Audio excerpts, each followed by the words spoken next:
હું બોલવાનું જાણું છે, બીજાનો વારો ઓછો આવશે. હું મારી દિલથી વરાળું કાઢું છું મિત્રો, અને એવી જ એવી વરાળું કાઢીને ચારે ચારને તમે ચૂંટાવજો. અને ચારમાં કહું છું કે નગરપાલિકામાં તમારા હારું ન માનજો તો મારા બાપને સંભળ્યા વાત.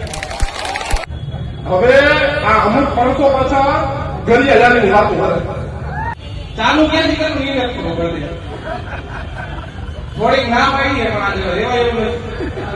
હું કોઈનું નામ દેતો નથી, મારે કોઈનું નામ દેવું નથી, પણ મારી ટિકિટ ને મારા ભેગા 3 અન્યની ટિકિટ કાપી હોય એના ભગવાન આત્માને શાંતિ આપે. અને કેદી શાંતિ આપે ખબર હે તમને કે 3 મહિના ને 21 દી મારી ઘરે અખંડ દીવો ચાલુ. 3 મહિના ને 21 દી એ વ્યક્તિ જેને કાપી હોય, હું નથી કહેતો આને કાપી. 3 મહિના ને 21 દી ના દિવસો કેટલા થાય? 3 મહિનાના 90 ને 21 કેટલા થયા?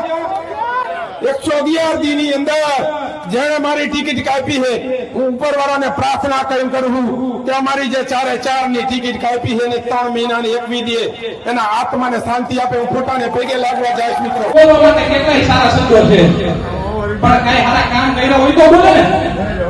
બોલવું શું? મારી નાખું, કાપી નાખું, ફાડી નાખું. એટલે ભાઈ કામની વાત કરો, કામ શું કઈ રહી કરો. આરો નહીં કે મેં કરાયું, તમે તો કાઢી નાખો. હું કામ કરો તમે ક્યાં બોલી હતા? તમે તો ઘરે પડ્યા હતા.